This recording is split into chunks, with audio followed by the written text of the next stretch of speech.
Joe, how can someone align their thoughts, their emotions, and their actions to generate wealth?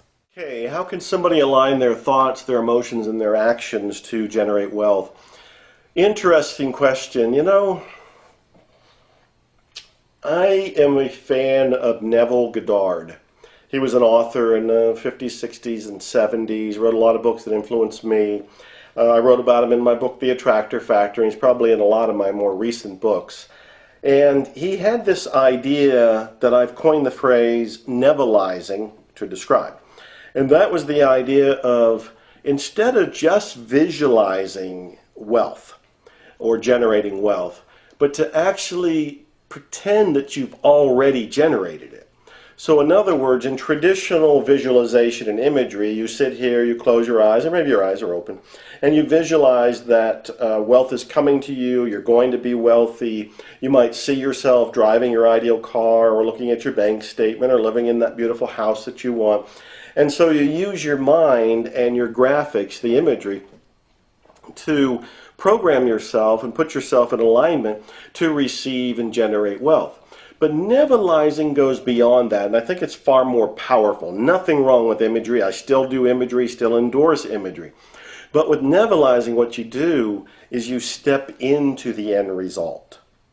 Meaning that the house that you want, the car that you want, the job or the business that you want, the clothing that you want, the money that you want in your bank account, it's already done.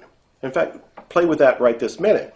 If you play with the idea that you already have it, and you step into wealthy, whatever your name is, you step into, I am now wealthy, I now have the car. It's not coming, I have it, I can feel it. It's parked in the driveway.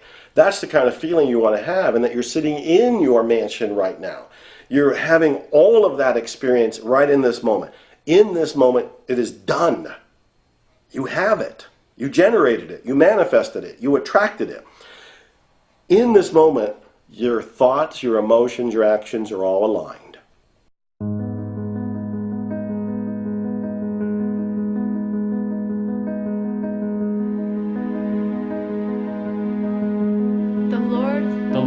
The Lord is my shepherd.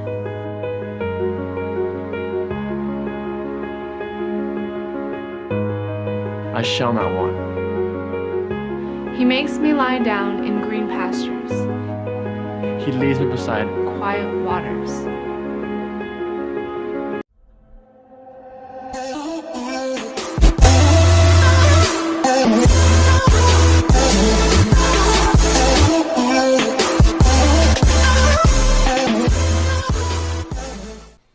What you want to do is Nevilleize your wealth generation goal.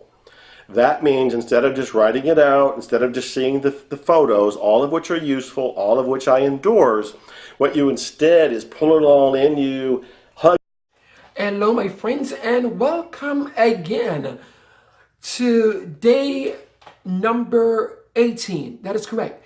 Day number 18 to our 100 days challenge to an healthier, happy, and prosperous life. Do you want it? Do you need it? I bet you do. Now, in the last episode, or on day number 17, we spoke about this one thing that we all know so well, and it's about our dream, that everyone does have a dream. One way or the other, everyone does possess a dream. But there is something else that must go along with the dream, and this one is called the spoken word. I am a beautiful woman, mother, grandmother, and daughter of Africa. The color of my skin is like the moshes of Egypt. My head wrap is a sign of my proudness. My heart is the mirror of my soul. My kingdom is not from this world, even while blood is running through my veins. From the distance I hear the crying of my continent, while pictures cling to my inner being. Again, I repeat that, the spoken word. Now, what exactly am I talking about? Now listen, you've got to allow the very things you are saying to line up with your dreams. Now, you have this huge dream.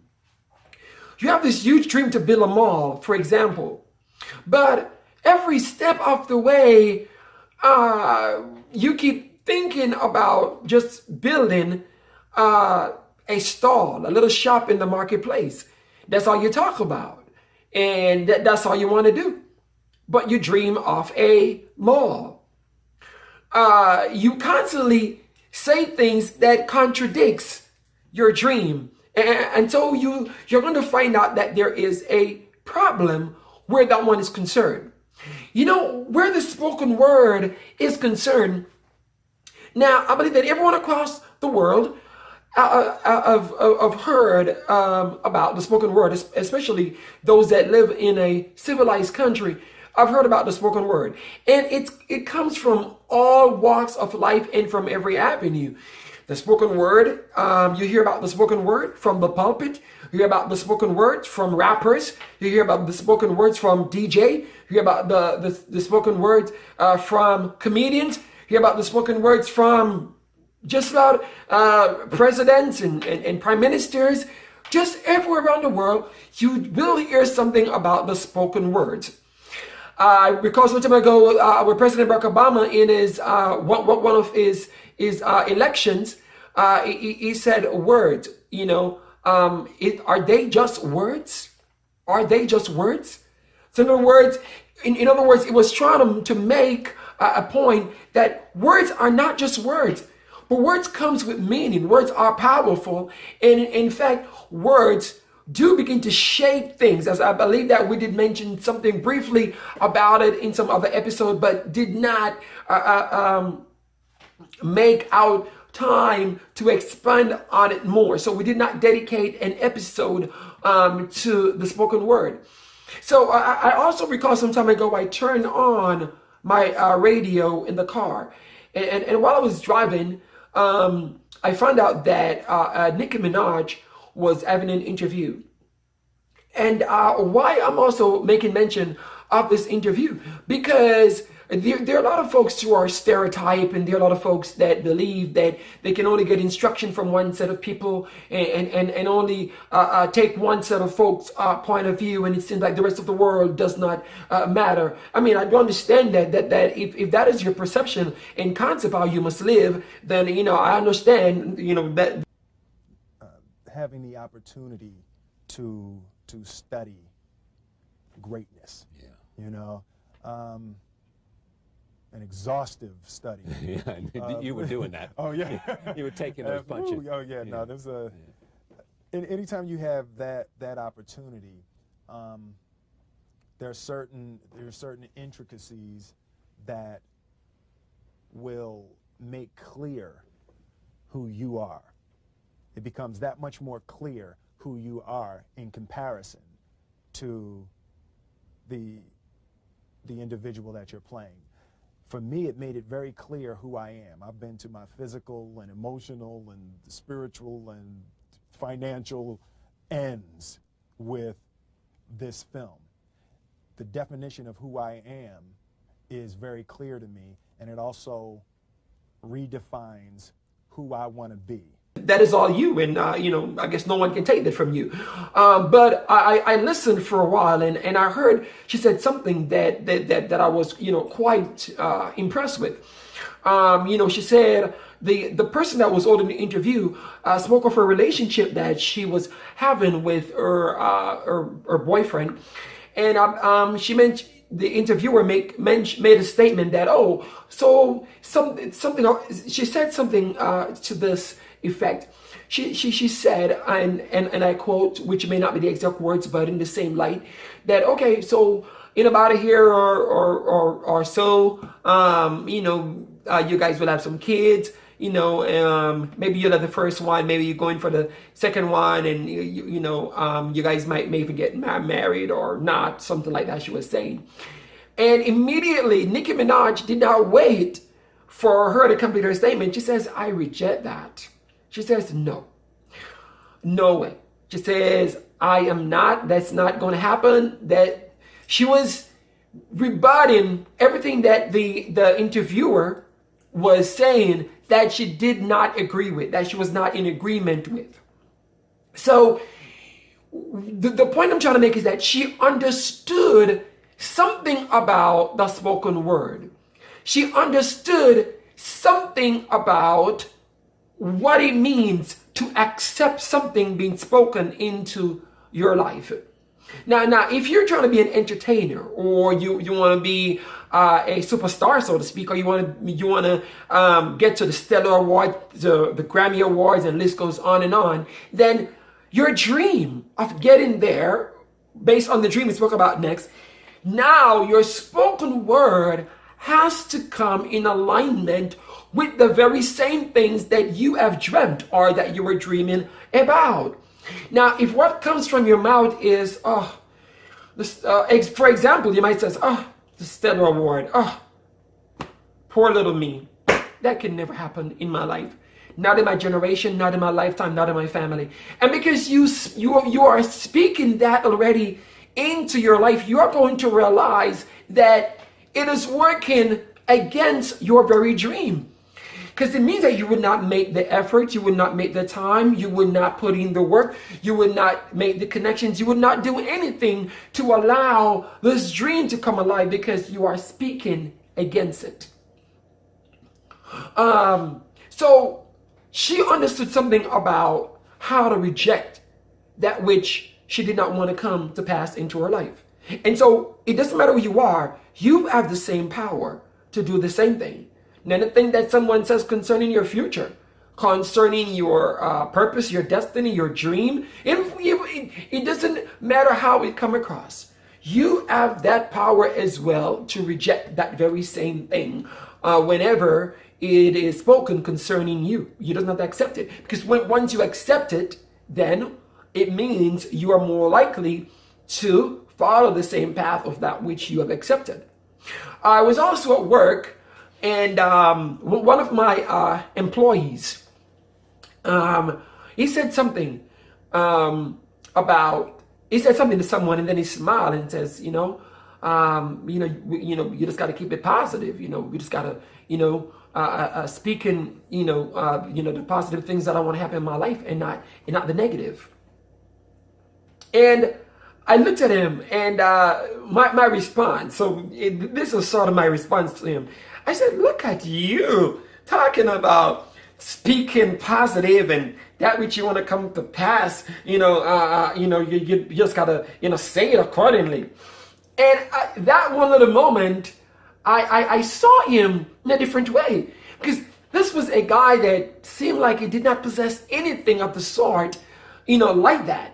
Somebody would say, whoa, he's a little deep, And so often too, we also judge someone wrongfully. We also take someone externally, and not what on the inside. We also conclude on someone's future sometimes based on what you're doing right now, when the now cannot necessarily dictate the future. There might be signs of what to come, but we cannot conclude to say that is how somebody's going to be in the future, because we do not know about that dream and other things they say to themselves, or in your own personal time, the things that they will say that connects with that dream, that will help that dream to come alive.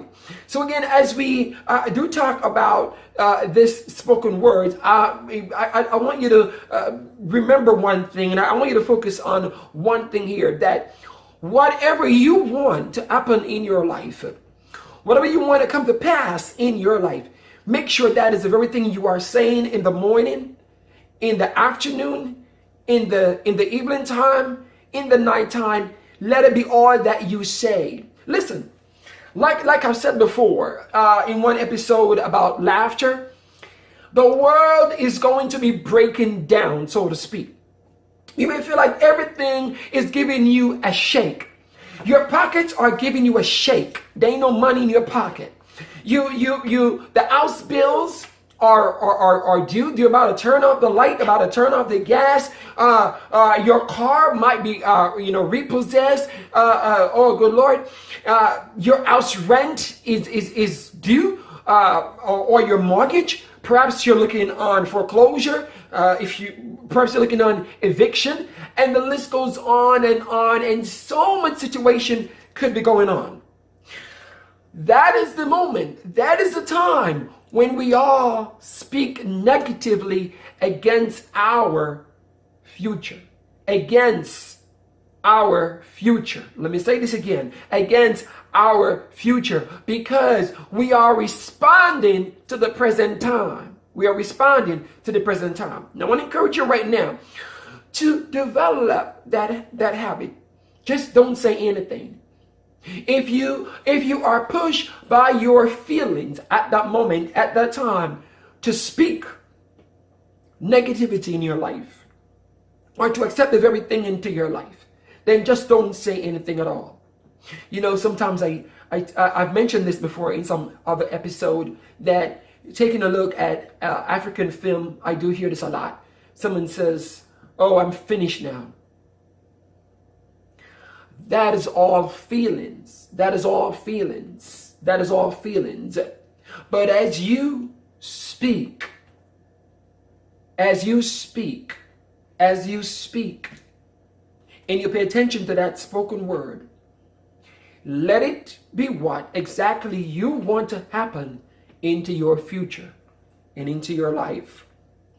Do not allow, because of your feelings, you speak something that eventually is going to take shape and form, and before you know it, it becomes your reality. So the same thing would happen when you speak a spoken word of positivity that is going to stay right there into your life. It's going to take root, it's going to take shape, it's going to take form, and it's going to make something great happen for you in the future. It is going to go in alignment with your dream and help to bring it to light. And eventually, it will come to fulfillment. So, just think about us every time. Think about it. It's best just not say anything. See, it's one thing to think about something on the inside, but you did not say it. But once you say it, you are giving birth to that very thing. Again, thank you for watching. Now, until next time, let me hope that you'll have a wonderful evening, wonderful morning, noon, or night. Until I see you next time on episode number 19. Take care and God bless. And just pretend it's reality right now. You can do this every day. You can do it several times a day. It's a fun experience. You're just kind of acting. You're role playing. It's an imagery experience, but it's a physiological one because you've stepped into the reality of the end result. When you do that, your thoughts, your imagery, your emotions, your actions are all in alignment. That's how you put them in alignment.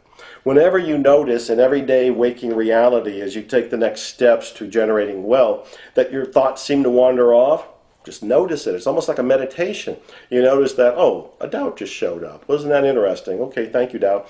And you go on to the more positive thought. Whenever you notice that you might be delaying taking an action, you might say to yourself, okay, I notice that I'm procrastinating here. What could be the issue? You might notice there's a little bit of a fear. What's the fear about? And the fear might be, oh, it might not work out. Okay, what would be the worst that would happen if it didn't work out? And so you kind of just go through it to dilute it. Always coming back to nebulizing your goal, meaning I already have it. I'm already living it. I'm already breathing it. I already own it. It's already done. From that place, what feels like the next action to take? What feels like the next thought to take? What feels like the next emotion to have? The nebulizing experience is a wonderful foundation because, if you don't mind me getting metaphysical for a second, what it does is just kind of send a thought form into the universe. And that thought form is this embodiment, this Nevilleized you that's already wealthy and a tycoon or whatever the word is for you. That goes out into the world as a thought form, and the world makes it become actual reality. This is where real magic happens in the world. So for me, the easiest way to keep your thoughts, your emotions, and actions in alignment to generate wealth is to Nevilleize the goal. It's already done. What's that feel like? In that moment, it's all one. For you are with me. Your rod and your staff, they comfort me.